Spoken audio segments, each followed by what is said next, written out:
Welcome back to Shakesyear. We are working on Othello, and today we get to hear from Othello in Act 1, Scene 2. So, quick recap, Iago hates Othello. Roderigo is in love with Desdemona, who is Brabantio's daughter, who ran off and married Othello. So Iago wants to screw Othello over, so he and Roderigo have gone to Brabantio's house, and they woke him up in the middle of the night, and they're like, check and make sure that your daughter's in her bed, because otherwise she went and she married a black man, which at the time was a bad thing. Brabantio comes downstairs and he's like, my daughter's not here. Iago had left because he had to get to Othello first because he couldn't be seen as part of the lynch mob coming to get Othello. He has to have Othello think that he's on his side because he is Othello's ancient, which is like an advisor type person, even though he wanted to be Othello's lieutenant because wars and that sort of thing. But Othello chose like a mathematician or an more academically minded fellow named Cassio to be his lieutenant instead, and this is why Iago hates Othello. So anyway, end of Act 1, Scene 1, Iago has gone off to find Othello, and Roderigo is taking Brabantio to go find Othello as well. So start of Act 1, Scene 2, we have Iago with Othello. He has found him first, and Iago is sort of like, you know, he's doing his old two-faced thing, and he's like, you know, I've never, like, I've killed people before, but I've tried to not, like, premeditate murder. But if this guy wasn't saying such horrible things about you, then I wouldn't have had to do it. You know, he's really mad. Like, are you actually married? Because if you've just run off and started sleeping with her, then that's even worse. But if you have like a legal document saying that you're married, then maybe there's some way that you can stave off Brabantio's anger, kind of a thing. And Othello says, let him do his spite. My services, which I have done the signore, shall out-tongue his complaints. 'Tis yet to know, which, when I know that boasting is an honor, I shall promulgate.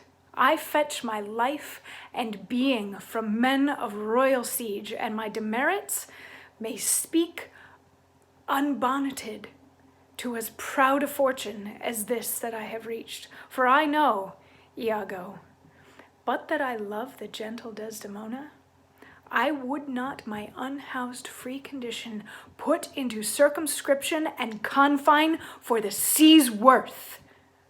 But look, what lights come yond. So what he's saying here is basically, bring it. I've done so much good stuff for this country that if he wants to complain about me marrying his daughter, like, bring it. And then he goes on to say that really the only thing that's holding his temper back is the fact that he loves Desdemona. He would go ahead and start a war or do a whatever that he had to do, except that he loves her. This is her dad. Doesn't want to get into that whole thing, but he's got the fire and rage in him to stand up for his rights because he has been a really good general for them. So the lights that he refers to at the very end, they see some people coming, and he's like, oh, is that him? And Iago's like, yeah, I guess that's her dad, and she's coming to get you, kind of a thing. But it turns out not to be. It turns out to be Cassio, who, remember, is the guy who got the lieutenant position instead of Iago. So Iago doesn't really like him very much either.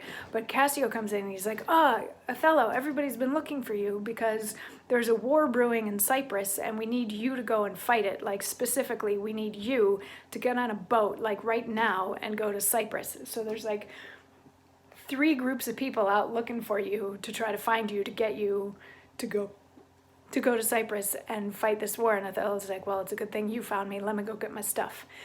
So he leaves for a quick moment, and Cassio's like, why does it matter that I found him as opposed to anybody else? And Iago's like, well, he got married.